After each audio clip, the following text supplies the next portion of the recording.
peut-être c'est vos sœurs, peut-être c'est la société, peut-être c'est votre patron.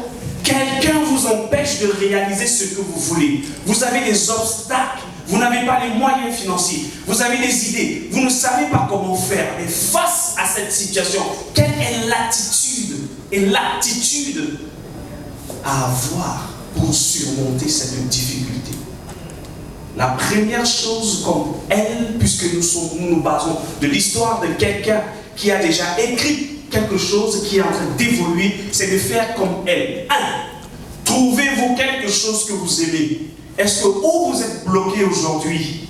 Est-ce que vous aimez? La première question. Elle a aimé. C'est la raison pour laquelle, malgré les difficultés qu'elle a eues, elle ne s'est pas arrêtée. Si tu aimes, tu ne peux pas laisser. Il y a un jargon familier qui dit l'amour est mou. L'amour est mou. Pourquoi est-ce qu'on dit que l'amour est mou?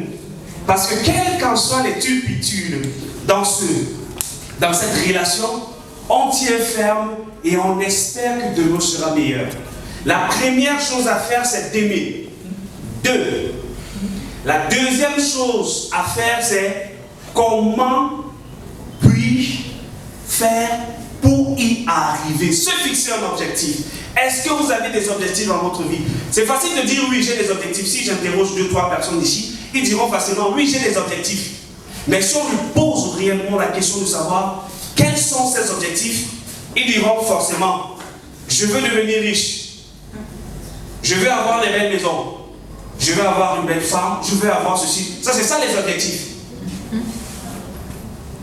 Chacun d'entre vous ici a des objectifs. Vrai ou faux? Maintenant, comment est-ce que vous fixez ces objectifs? C'est en regardant directement à la maison, sans voir le terrain. Vous voulez construire une boîte comme la sienne. C'est en faisant comment? Si on lui repose la question de savoir, est-ce qu'elle avait au départ pensé à avoir un restaurant?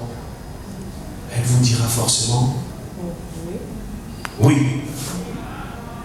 Maintenant, plein de vous ont l'objectif de travailler dans ce qu'ils aiment. Ça veut dire, oui, comme elle, je voudrais travailler dans des grands restaurants et avoir un gros salaire. Alors elle s'est fixée premièrement l'objectif. Je veux moi-même avoir ma chaîne de restaurants et servir les gens, servir ce que j'ai préparé. Lorsque vous pouvez le ramener dans le contexte où vous êtes, si c'est la photographie, si c'est le design, si c'est l'événementiel comme le montre, si c'est la coiffure, si c'est la couture, si c'est... Chacun d'entre vous a un métier, si c'est la pédicure, pédicure, manicure, tout ceci, les massages et autres. Chacun d'entre vous a un objectif à atteindre. Chacun d'entre vous a un rêve. Elle a rêvé. Elle rêve grand. Qu'est-ce qui la motive? C'est le fait d'avoir mis son rêve où les autres ne sont pas encore arrivés. Elle veut valoriser la cuisine camerounaise. Voilà la chose qui la motive. Mais vous, lorsque vous fixez votre rêve à un palier bas, il est normal que vous vous découragez. Lorsque vous fixez votre rêve où les autres ont déjà fait, il est normal que vous vous découragez. Alors je m'en vais finir mes propos en disant tout simplement ceci. Sois l'artisan de ton propre succès.